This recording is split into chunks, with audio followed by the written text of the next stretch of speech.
بسم اللہ الرحمن الرحیم۔ السلام علیکم دوستو۔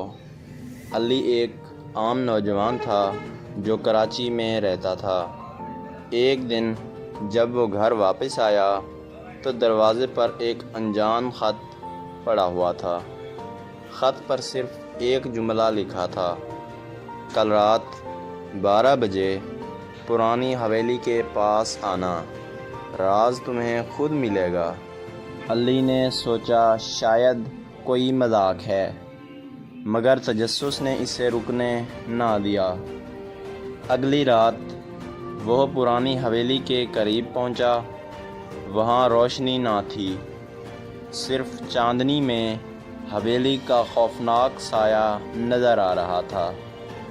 جیسے ہی علی حویلی کے دروازے کے قریب گیا، ایک نرم آواز نے اسے پکارا: آؤ، اندر آؤ۔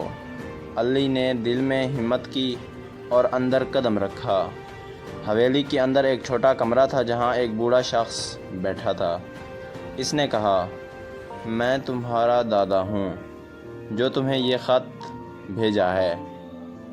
میں تمہیں خاندانی خزانے کا راز بتانا چاہتا ہوں۔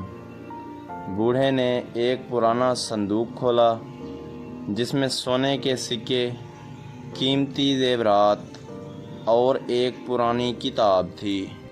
یہ کتاب خاندانی تاریخ اور خزانے کی کہانی ہے۔ اسے پڑھ کر تم اپنی تقدیر بدل سکتے ہو۔ علی نے کتاب اٹھائی اور دل میں سوچا، یہی میرا مقدر ہے۔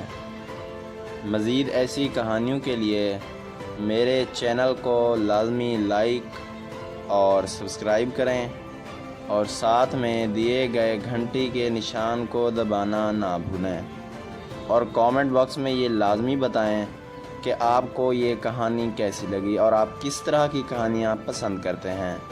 شکریہ دوستو۔